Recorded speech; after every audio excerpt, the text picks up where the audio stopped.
Today we're at one of our on-farm sites. This is the Woodrill site, just north of Guelph in Wellington County. We are doing our annual soil health measurements, where we're taking physical, chemical, and biological measurements of different sampling locations within the field. So what we do at the sites on an annual basis, we're measuring the impact of different BMPs. So we have strips in the field, which are comparing cover crops and organic amendment treatments with a control or a check.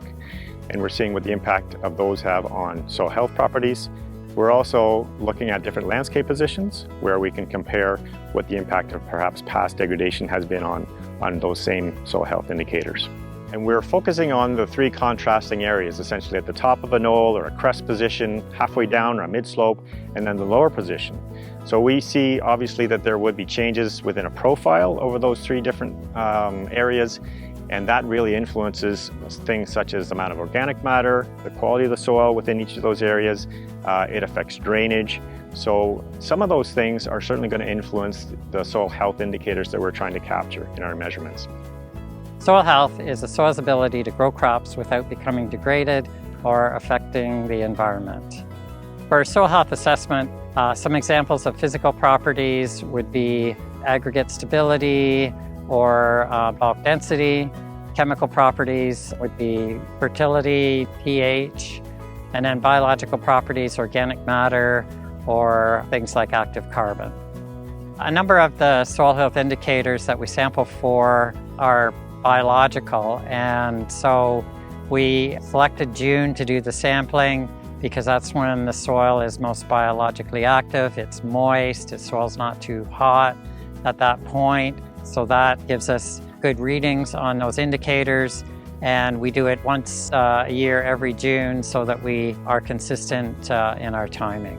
Soil health is affected by your management practices. So the soil health indicators may or may not change a lot within the field, but there may be past history with parts of that field that may make it variable, or there could be areas, different soil textures, or degraded areas where you might see more differences.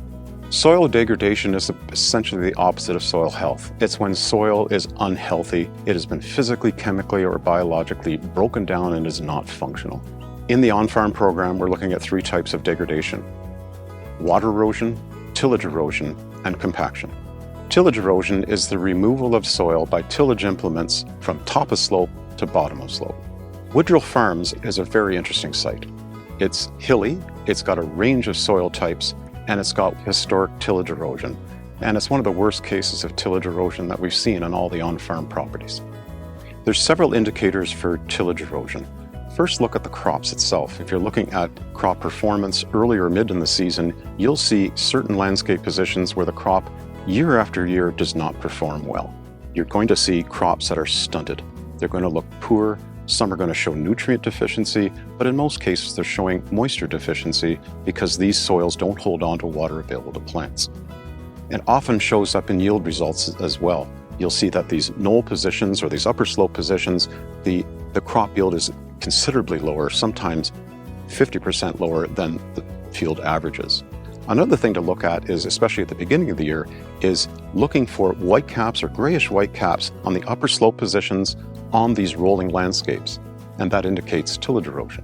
If a farmer was wanting to assess soil health on their farm, it can be as simple as taking one sample from a representative area in the field to get an indication of what the soil health is.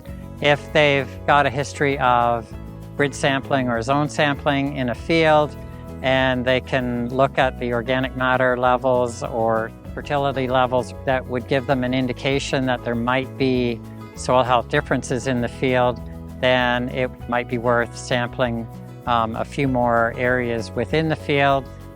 The important thing to remember is that it takes time for these indicators to change. Some indicators are more sensitive and change a bit quicker. Things like organic matter are going to take much longer before you're going to see a significant change in those over time.